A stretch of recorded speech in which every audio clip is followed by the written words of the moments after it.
Cooker விசில மறந்து உணவு வீணாகி போச்சா?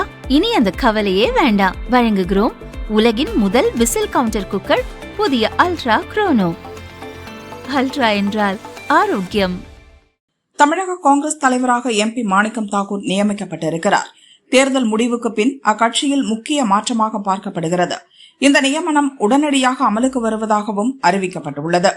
ஹரியானாவில் சஞ்சய் தத், UPயில் ராஜேந்திர பால், ஒடிசாவில் லால்ஜி தேசாய் என 3 மாநிலங்களில் தலைவர்கள் மாற்றப்பட்டுள்ளனர். விருதுநகர் MP-யான மாணிக்கம் தாக்கூர் தேர்தலுக்கு முன் ஆட்சியில் பங்கு, அதிகாரத்தில் பங்கு என்ற நிலைப்பாட்டை முன்னெடுத்தார். காங்கிரஸ் தாவேக கூட்டணிக்கு அச்சாரமிட்டார். அதேபோல் தேர்தல் முடிவுக்கு பின் கூட்டணியும் அமைந்தது. ஆனால் முன்னாள் தலைவர் செல்வ பெருந்தகை இந்த நிலைப்பாட்டுக்கு எதிராக நின்றார்.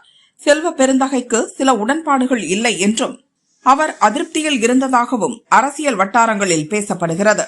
தேர்தல் முடிவுகளுக்கு முன்பே தான் பதவியிலிருந்து விலக தயாராக இருப்பதாக செல்வ பெருந்தகை தெரிவித்திருந்தார். அதன் தொடர்ச்சியாகவே இந்த புதிய தலைவர் நியமனம் நடைபெற்றுள்ளது. மாணிக்கம் தாக்கூர் எதிர்க்கட்சி தலைவர் ராகுல் மற்றும் சோனியாவுடன் நம்பிக்கைக்குரியவராக இருக்கிறார் என்றும் கூறப்படுகிறது. 1994 முதல் மாணவர் காங்கிரஸ் மற்றும் இளைஞர் காங்கிரஸ் காலம் தொட்டே கட்சிக்காக உழைத்து வருகிறார்.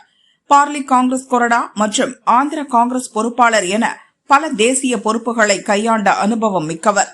2009, 2019 மற்றும் 2024 லோக்சபா தேர்தல்களில் விருதுநகர் தொகுதியில் போட்டியிட்டு வெற்றி பெற்றவர்.